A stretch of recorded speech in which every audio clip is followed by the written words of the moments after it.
Man, they played so well, it was smoking up here. Did you see that? That was smoking. That was awesome.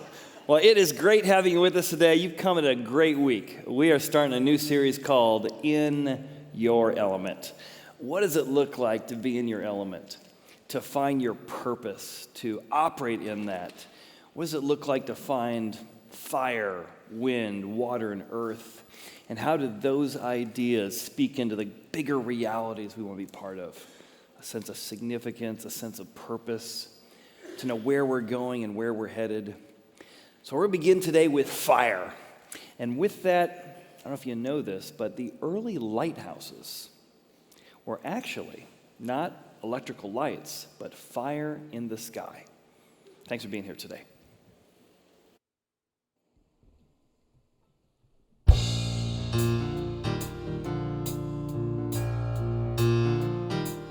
This kind of love is more than a lifeline for a man as weak as me, who has no self-belief. This kind of love is more than amazing for a man who lost his way, who thought it was too late.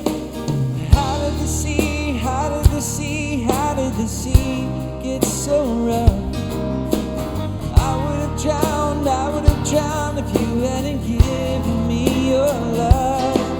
You're the light in the dark, you're the sea in the park, you're the lighthouse that I need. You're the key to the door, you're the port in the storm.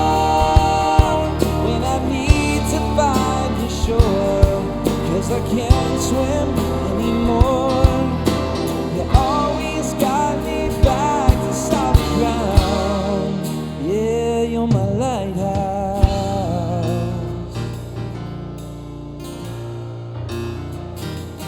This kind of love is more than a feeling for a man who really cried.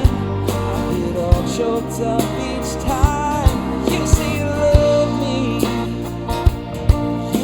Walked away, couldn't get my problems back unless you took a chance. How did the waves get so high? I would have died if you hadn't loved me just in time. You're the light in the dark, you're the sea in the park.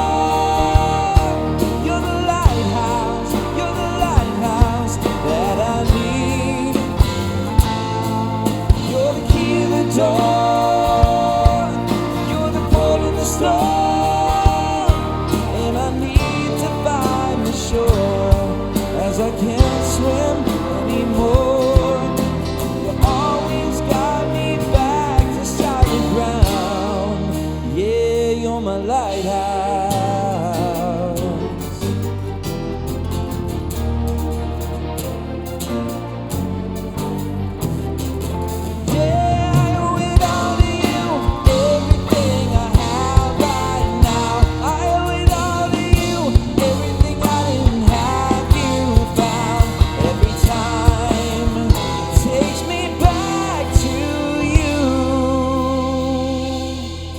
You're the light in the dark.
Where do you feel most in your element? Is it at the beach? Is it at the office? Is it reading a good book? Or maybe camping under the stars? For me, it's being anywhere near water. I feel in my element when I'm kayaking or water skiing or wakeboarding. Now, some people love lighthouses. Wherever they're traveling, they try and visit the local lighthouses. They're often symbols of beauty, direction, and beacons of hope. But did you know they were originally illuminated by fire? Come on inside, let's take a look.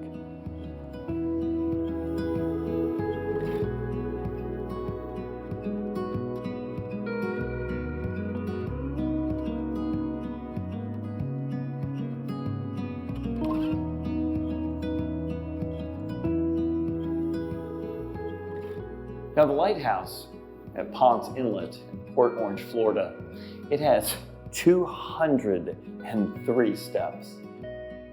It's quite a climb. For the lighthouse keeper and his family, it was more than a climb. It was a job, but actually it was a calling, and people depended on it. Lives were on the line if they didn't make that climb and stoke that fire.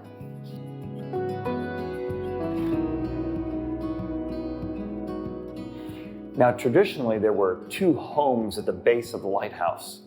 One for the lighthouse keeper and the other for the assistant. They would climb these stairs to light the fire, burn the oil, or to turn on the light. Now, the light was composed of candles often, or coal, or wood. They literally put a fire in the sky to help incoming ships avoid the dangers of the rocks, but also find safe port. The light led the way. I mean, it's a trusted source of direction. Imagine a giant bonfire in the sky, magnifying the horizon.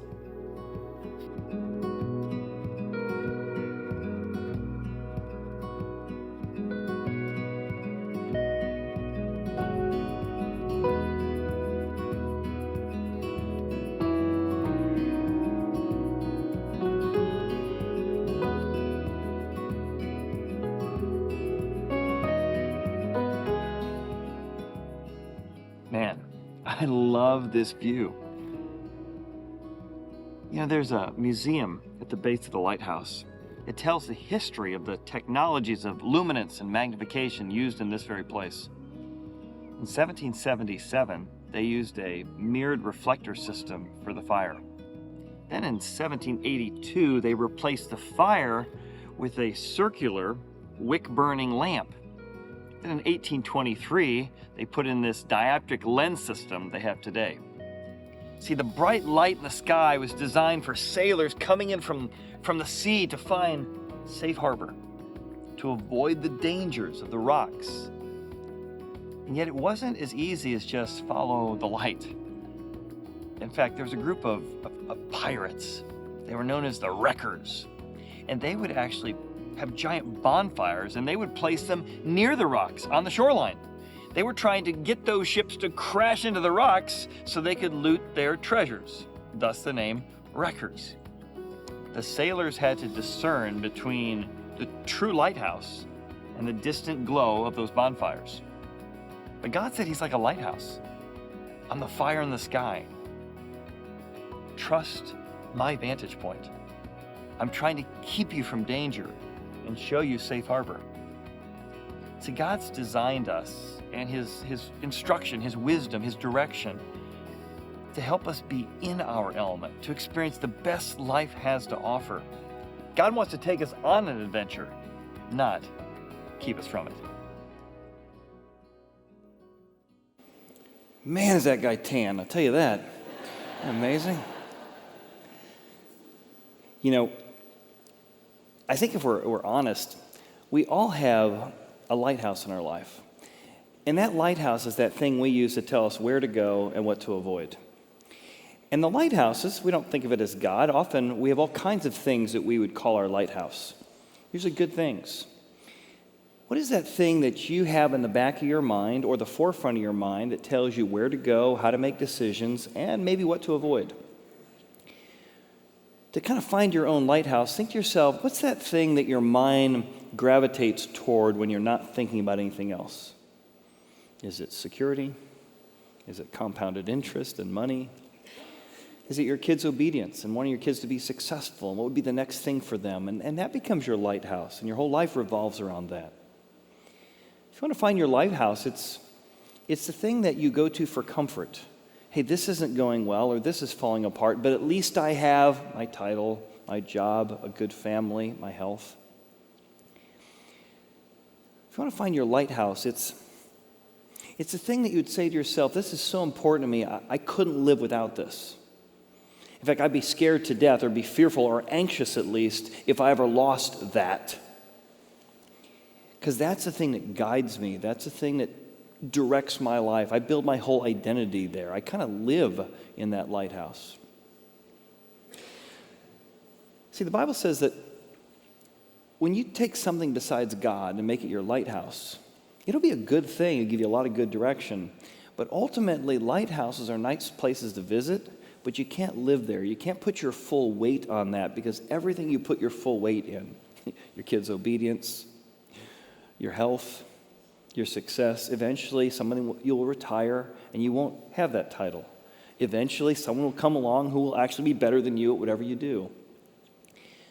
A lighthouse is a good thing, but if you try and take some temporal good thing in life, some earthly thing, and make it your ultimate thing, you try and live there and make it your identity, it's going to ultimately not satisfy. And God says, I'm the kind of light that can guide you and warn you, but also can sustain your full identity. I was down in Key West years ago doing some boating on a catamaran, and I got a chance to see the Northwest Passage Lighthouse. This is what it looks like. I'd heard about it, but I'd never been there before, and Ernest Hemingway used to go here. It's unmanned, and he would go up there and he would actually write many of his books and novels were written right here at this lighthouse. This lighthouse was designed to be a place to warn people and to guide people. And though it looks like a house, you weren't supposed to live there, just visit there. Well, as we were coming by, I had not seen this thing except in pictures, so as our boat went by, somebody said, hey, look out the window. Oh, not the window. Look out the port side. There's the Northwest Passage Lighthouse. I'm like, oh, I can't wait to see it. So we turned, and here's what we saw. It was amazing. I'm like, what happened? A group of people tried to live there. And while they lived there, they took their boats out to the Northwest Passage. They lived there for a little bit and smoked a little bit of this and a little bit of that. And they dropped a little bit of this and they dropped a little bit of that. And they set the lighthouse on fire. And the lighthouse is gone today. Because somebody tried to live in a place you're only supposed to visit. And I think there's good things in our life, and when we try and live there, put our full weight of everything in our soul is based on how good we perform or what moral people we are, we eventually find out we're not as moral as we think, and we eventually find out that the things that we can trust to visit aren't places to live. I want to show you how God says he can be the lighthouse, the fire in your life that can guide you and direct you, but can also be a place to sustain you. Let me give you 3 ways that fire works. The first is that the light is a fire that can guide us. Think about whatever that thing is we're meditating on that might be your lighthouse, your source of comfort or direction. And is that lighthouse, does it teach you how to enjoy what you have or how to just enhance what you have? That's one of the reasons you can know what your lighthouse is. It's always telling you a little bit more, a little bit better, a little bit bigger upgrade. Enhance, enhance, enhance. But you never get to the place you can say, I'm enjoying this. I'm satisfied. I'm content. Is there a lighthouse that can drive you to do great things, but also can give you a sense of satisfaction and contentment and joy? There's a group of soldiers in the Bible, and they're not much on the faith, certainly not the faith of the Bible, and they start hearing this guy speak. His name's John the Baptist. As they hear him speak, they ask him, they say, we want to know how to be in our element, how to accomplish our purpose. What does it mean to incorporate this stuff? The soldiers asked him, saying, what shall we do in light of what you're talking about? And he says, you need to figure out how your life aligns to 3 lighthouses in most cultures: power, money, and the truth. Here's what he says to the soldiers. Do not intimidate anyone. How are you using your power these days? Do not deceive or accuse falsely. what's your relationship to truth these days? And thirdly, be content with your wages. Can you be satisfied? Often Lighthouse is that. It's money, it's our perception, a distortion of truth, and it's never enough. Then he says, but I'm not the lighthouse, John says. There's one coming that's mightier than me. His name is Jesus. He is the lighthouse that can guide you and direct you. So it's interesting, in Israel, there was a lighthouse on the Mediterranean Sea. It's a place called Caesarea Maritime. We still have the remains of it today. It's this massive, massive seaport. And it had a lighthouse. This isn't the one. It has actually fallen into the ocean, but it looked a lot like that would guide people in this direction. You may not have heard this place before, but in the Christmas story, you probably heard Jesus was born in Bethlehem in Judea in the days of Herod the king. Herod the king was the guy who built this. And it represented really two ways of orienting your life. Jesus says you can be satisfied with a little money or a lot of money. You can be satisfied by the way you utilize your power, and you can be aligned with truth. Now, Herod had a different mindset. He said, no, his lighthouse was get more power, get more money, and do whatever you can to the truth to get what you want. In fact, let me show you what an architect rendering looks like and what that city looked like in its day. It's pretty phenomenal. Now, we're talking 20 BC here. Phenomenal city, Greek city. Monstrous theaters, monstrous arenas, huge port up there. You can see the lighthouse in that area. And what he said is the way you get satisfied in life, the thing that guides you is just more power, more money, fudge the truth, whatever makes you look better. In fact, he called himself the king of the Jews, and he wasn't Jewish. That's how much he fudged the truth. He bought his way into power. So picture this city here. There's some archaeological remains. I got a chance to visit there years ago. Now, in the Bible, we get introduced to somebody who comes to this city. His name is Cornelius. And Cornelius is also a soldier. He's in Caesarea, this town. He's called Cornelius. And he's a centurion, which is a very powerful and often wealthy soldier in the Roman army. However, we're going to find that he's of the Italian regiment. He's got a lot of prestige and a lot of titles. And he's a very good moral man. It says he's a devout man. He's one who feared God, which meant he was a Gentile who attended synagogue. He's kind of checking out what the Bible might say. He's a God-fearer. It also says what a great guy. He's giving alms generously to the people. He's generous with his money. It says he prayed often to God. And so his lighthouse would be, I'm trying to pursue God as best I can. I'm trying to be a good person. But even that, we're going to find, isn't quite enough. Good stuff. But God sends an angel of God to him and says, hey, Cornelius, I want to show you how to take this lighthouse and make it personal. Not just a concept, but a person.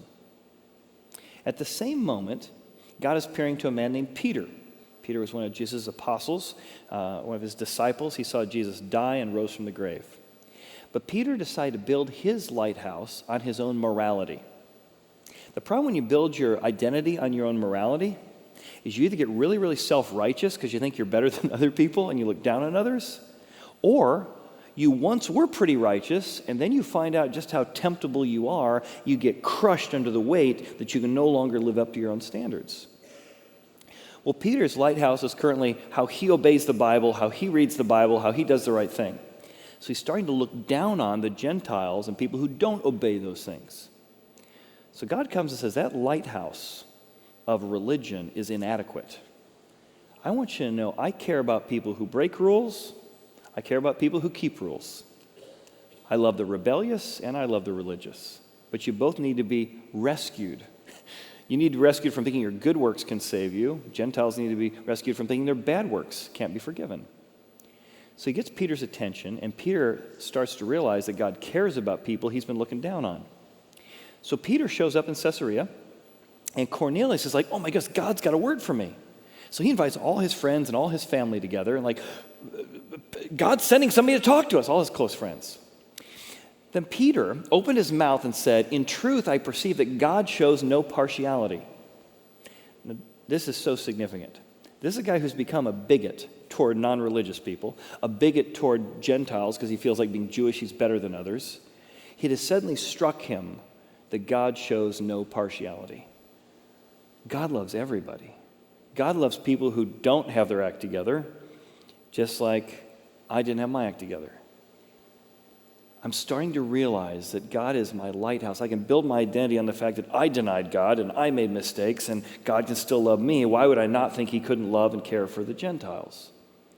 So he shows up to talk to this guy named Cornelius, and it says he's preaching peace, which really means inner shalom or contentment, wholeness, the full peace of God. What if whatever your lighthouse is, what if I told you whatever that is, money, power, title, as good as it is, you could be known by the creator of the universe. You see how no matter what lighthouse you have, that would be a better one? And when you miss the mark on this lighthouse, turns out your kids aren't as obedient as you thought, and you weren't as good as you thought, and you get crushed under the weight. What if the lighthouse also said it could forgive you no matter what you did? That's what he says to Cornelius. He says, I'm telling you about an inner peace you can have through Jesus as your light, your lighthouse. And we saw this. This isn't just, we were there. We were witnesses of all these things. They killed Jesus, hanging him on a tree for what we do wrong. What you've done wrong, what I've done wrong. But I saw him raised from the dead on the third day. And if you believe in him, if you make him your central point, him your lighthouse, you can receive forgiveness, remission of sins. Like you can be forgiven of past, present, and future. And imagine that, as far as a light that guides us. Imagine knowing the creator of the universe is pleased with you. And imagine that no matter what you've done in the past, or present, or future, you can be fully and finally forgiven. Would you at least want that to be true? Like what else offers that kind of deal? What else would be a higher way to value your life? I mean, do you want to value your life by what rules you keep or don't keep? Well, get ready to be crushed by the day you find out you don't keep them. But what if you find out that someone loves you even when you do break all those rules? I'm reading this documentary, or watching this documentary for Steve Martin. I used to love his biographies that I read several years ago. Well, in this biography, I'm just amazed at how honest he is. He said, I was the number one comedian in the world, like the number one, and it didn't satisfy. So I switched over to movies, and I became a number one movie star. And it didn't satisfy. He walked into this room. He's got collected all the awards that he has, and he shows, here's when I was on U.S. News, here's what was on this magazine. He started laughing. He said, I just realized I've collected all the wrong things in my life. He said, all the things I collected are my awards and my magazine covers, but none of them were actually memories of being somewhere with someone. Then he became an art collector. I got lots of money, but I got to show I got a little aesthetics, and I'm more than just a money maker. So he became an art expert. But he said even the art became his salvation. In fact, this was so interesting. He said, I wasn't able to enjoy my art until my art was no longer my salvation, is what he said. I was looking to art as my lighthouse to define me. Money couldn't define me, success couldn't define me, and even art couldn't define me. They just were inadequate lighthouses. He's having an interview with Seinfeld. Seinfeld says this great quote. He says, Steve, do you ever feel sad that you're not as happy as you're supposed to be with what you've accomplished? He's like, yeah. In contrast to that, many of you watched the Masters, you got to see one of the winners talked about that despite all the winnings and despite all the things he's done, that he defines his success by his relationship with Jesus. He likes success, he likes to do well, but his real identity, where he lives and is guided by, is knowing the creator of the universe died for him and defines him. Well, hold that thought for a second. Cornelius finds in a city with a lighthouse that God could be his lighthouse through the person of Jesus. But we also need a lighthouse that can warn us, right? The light is a fire that can warn us. Do you have something in your life that doesn't just tell you what you want to hear?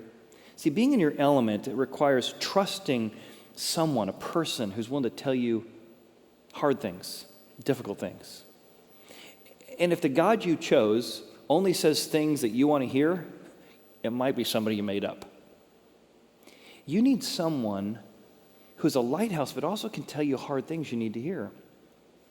There's a well-traveled analogy about a a commander of a destroyer, and he's on his way through the fog, and he looks and sees another boat coming at him, so he gets on the horn, and he says,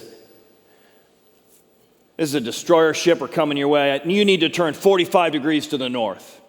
The call comes back, "No, you need to turn 45 degrees to the south." Dare him. He gets back on the horn. "I'm a captain. You need to turn 45 degrees to the north." Comes back. "Well, I'm John, seaman third class, but you need to turn 45 degrees to the south." "I'm the captain of a destroyer ship. Turn 45 degrees to the north." Call comes back. "Well, I'm a lighthouse. You need to turn 45 degrees to the south." And suddenly all the ego, all the titles, yeah, but that's a lighthouse. Those rocks aren't going to move no matter what you have. And Jesus will constantly come, and he'll offer forgiveness on one end, but he'll also offer to be a lighthouse that can warn you of danger. You can think that's not going to hurt you. You can tell yourself, "Oh, it will never hurt me. It's never going to hurt anyone but myself." These are rocks that can cause danger. One of the classic examples of Jesus describing himself as light that warns us of danger but also offers forgiveness is a well-traveled story. In case you haven't heard, it's a pretty powerful one. We're going to look at some of the details of it. Jesus one day is at the Mount of Olives, and while he's there, a group of Pharisees, which is a bunch of religious people that built their whole identity on being religious, and the Pharisees brought a woman who they had caught in adultery. Where's the guy? Oh, don't mention that. And they say, "Jesus, Moses, who wrote the Old Testament, or at least the first 5 books, in the law, he said that we should stone people who do this kind of thing. What do you say?" Now, the writer of this biography tells us, now they said this testing him, that they might have something of which to accuse him. So they're not really interested in morality. They're really just trying to find a way to trick him and deceive him and to get the crowd against him. So Jesus hears this big speech from them, turns away, ignores them, stoops down in the ground, and he begins to write in the dirt, as though he didn't hear him. "We're important people. How dare you not hear us?" So he writes this in the dirt. And then it says, they continued asking him, "You can't ignore us." And he raised himself up and said, "He who is without sin among you, go ahead and throw the first stone." And then again, he stooped down and he started writing in the dirt. Now, no one knows what he wrote, but many commentators believe, and scholars, that he didn't write anything. The act of writing in the dirt was the point, because there's this very famous idiom in Israel out of the book of Jeremiah that says, "God knows the heart is deceitfully wicked above all things. And the God of the universe searches your heart, and he tests your mind. And when you use your power to exploit people, like you're doing to this woman, when you try and test God, like you're doing with me," says God, "those who depart from me, those who use their power unjustly, will be like people whose names are written in the dust, and it's blown away because they have forsaken the Lord, the fountain of living water." So he's saying, you're not fooling me. I search your mind, I test your hearts. You who are exploiting your power and using this woman as a teaching tool, your names are written in the dirt. God is going to give you the consequences of what you're breaking. You're focusing on her adultery when you're using your power inappropriately. All of that Jesus is doing just by writing this idiom. Well, they get the message. After he writes it the second time, it says, "Those who heard it, he who throws the first stone, were convicted in their conscience." Well, we've had lustful thoughts. We're using our power inappropriately. We're trying to test this religious guy as if we know better than him. And they left, beginning with the oldest to the last. So Jesus turns to this woman and says, "Where are your accusers? Does no one condemn you?" He says, "Well, then neither do I condemn you." And then he says, "But hey, go and sin no more." Then Jesus spoke of them, saying, "I am the light of the world." What does this have to do with anything? Well, a light exposes darkness. In the woman's life, yeah, she was sleeping around and giving her body to people she wasn't legally committed to. So he exposed that. That's not a good thing. But I'm also not going to condemn you. Go and sin no more. Stop doing it. Stay away from the rocks next time. This isn't serving you well. But also, I offer forgiveness. To the Pharisees, he said, I'm a light of the world. I can see your self-righteousness. I can see your real identity. I can see your real motivation. You're not fooling me. So to be the light is for God to say hard things to you. You're making some choices that are not good for you. It's to say to the Pharisees, you built your identity on something that's made you incredibly self-righteous and incredibly moral in thinking you're better than others, and you're producing pride and arrogance, and I'm exposing that as the light of the world. Don't you want something that can not only guide you, tell you where the rocks are, but also can forgive you when you run into the rocks, because we all do? That's what Jesus uniquely is showing here. I was talking to a friend who's into history, and he mentioned to me that in England, they use signal fires to warn people. And so there's a certain section, here's this little piece on a map of what it looked like, but going back to the time of the Romans, if the Vikings were coming, they create a series of bonfires that had line of sight around the different mounds and different mountains, so if they saw someone coming to attack, they'd start a fire, and somebody else would start a fire, and a fire, and a fire, and pretty soon everyone would know that there's danger coming. They even used this when Napoleon was coming against them in the 1800s. Wouldn't you want to know if you're on a path that's heading toward danger? And if you have hit the rocks, wouldn't you want to know there's a way to patch up and repair and get back on course? God as a lighthouse offers both. Sometimes religion tells you what to do, but then when you don't live up to the standards, you get crushed. Other times people say, well, I love you no matter what, but then you smash your life into things like, oh, I wish I had better guidance. Jesus says, I am the light of the world. I offer both. I'm a light that guides you, but also a light that can warn you. And here's why what Jesus says is so profound. And I'm going to try and develop this because it's a little bit of philosophy, so stay with me.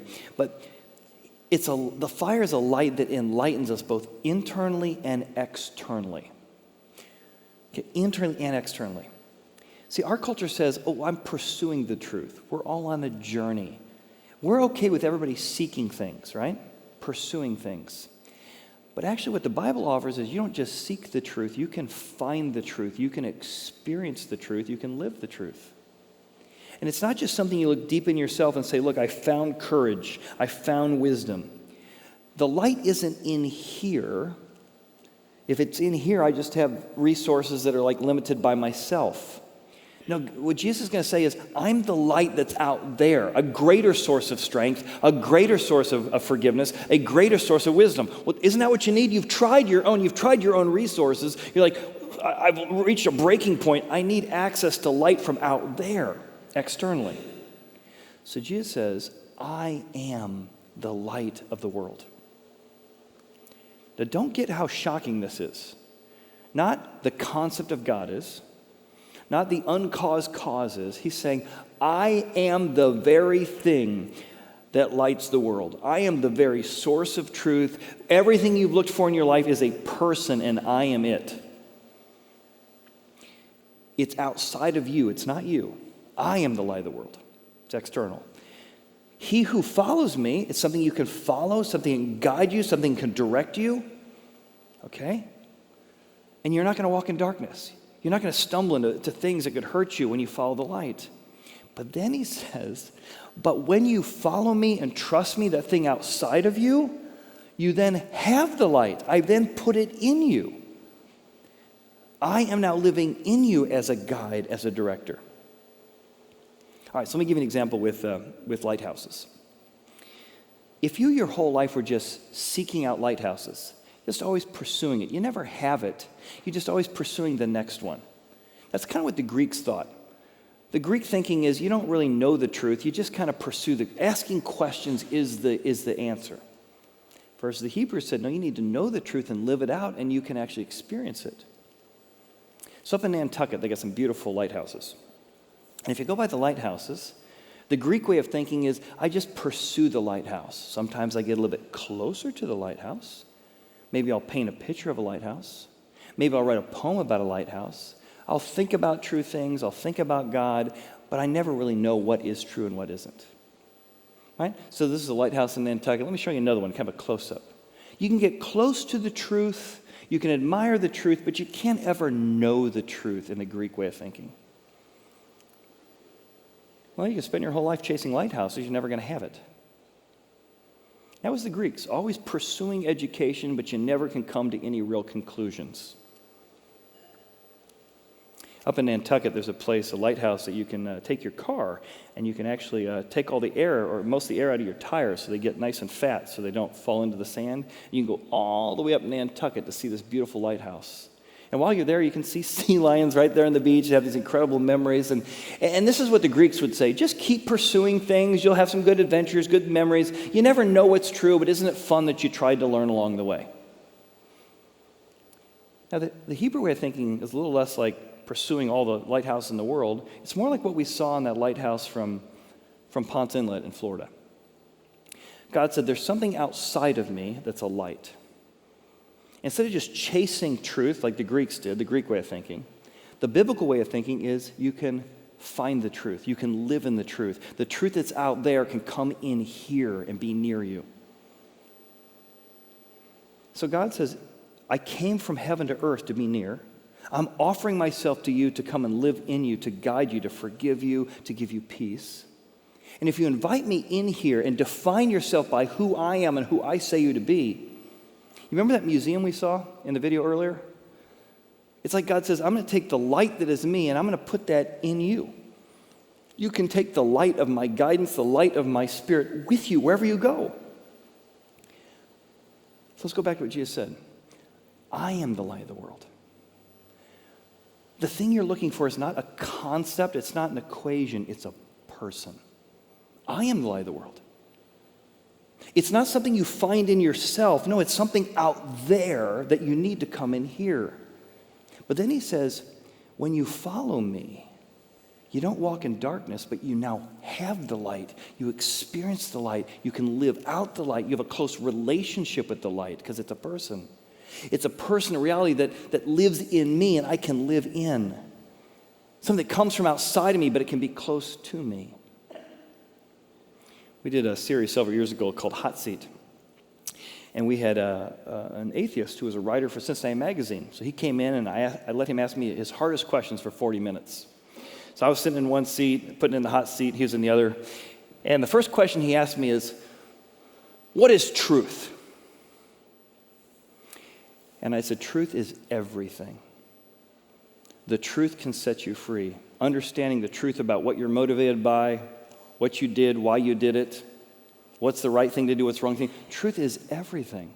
It's how you experience life, how you realize what you did wrong so you can realign your life. Truth is everything.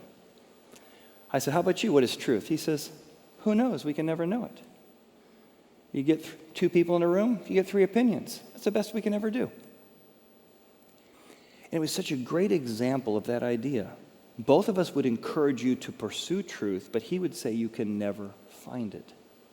What Christianity offers is so unique. It's something out there. So if you've worn out of your own forgiveness for yourself, you've been beating yourself up because I can't forgive myself anymore. Yeah, your forgiveness has run out. You're not going to dig anymore. You need outside forgiveness that's bigger than what you have.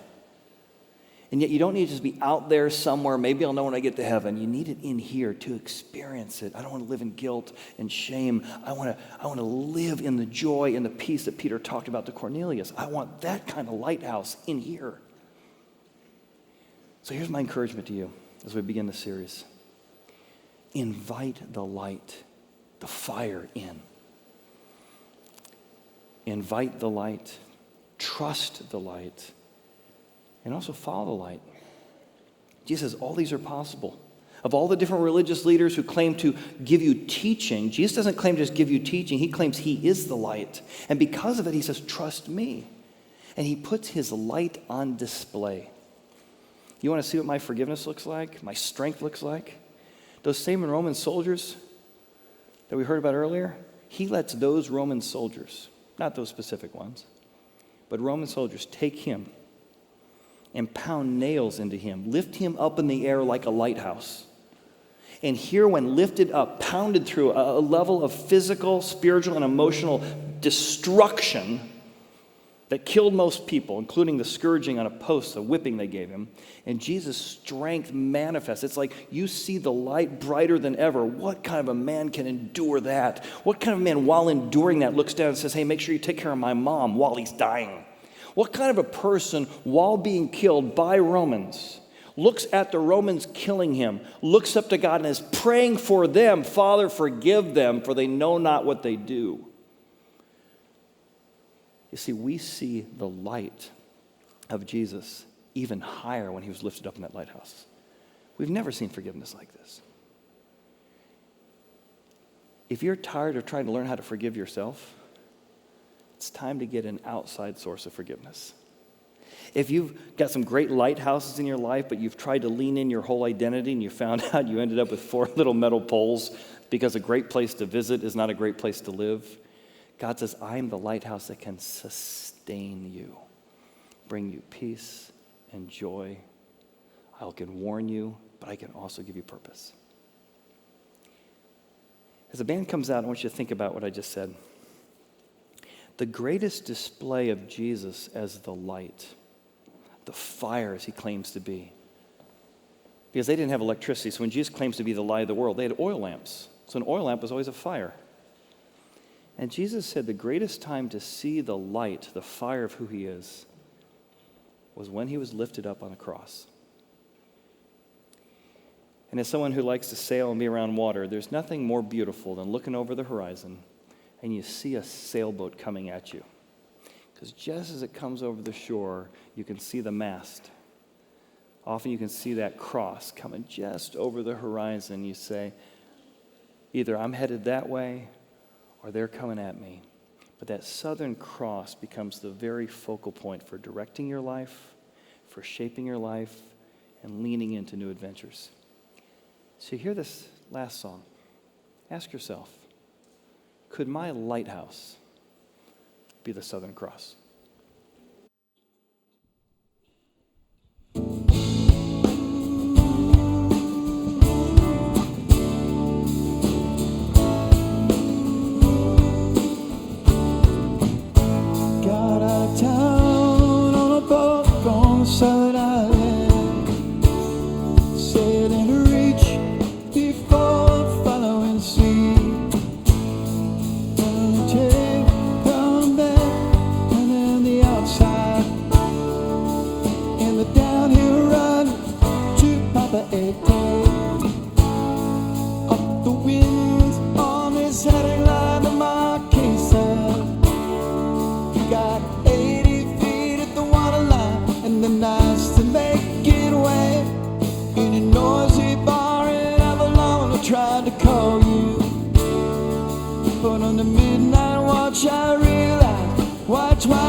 Failing, it's the easiest thing to do. And yet, where do we find ourselves when we fail?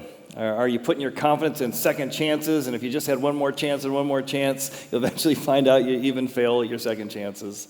Or do you want to put your confidence in the God of the universe, loving you, forgiving you, and guiding you? Now, that's a bet I'd want to take. Let's pray together. Maybe you want to pray this way. Say, God, I want you to be my lighthouse. I recognize that I've tried to live amongst my good things, and it has not been adequate. God, thanks for dying for me on that ancient cross. I invite you to define who I am, and your forgiveness to define where I'm at. Be my fire. In Jesus' name, amen. Well, thanks for being here today. Hey, if you enjoy music, we actually sometimes do a whole hour music. We're doing a worship night in 2 weeks. It's all Christian music, but if you love music together, we invite you to be part of that. It's an hour long from 7 till 8 on a Sunday night. And if you'd like to connect, we have a women's group. About once a month, they do something called a women's dinner series. We invite you to be part of that as well. It's just a great chance to meet people and hear some great topics. Thanks for being here. We'll see you next week for In Your Element, Part 2.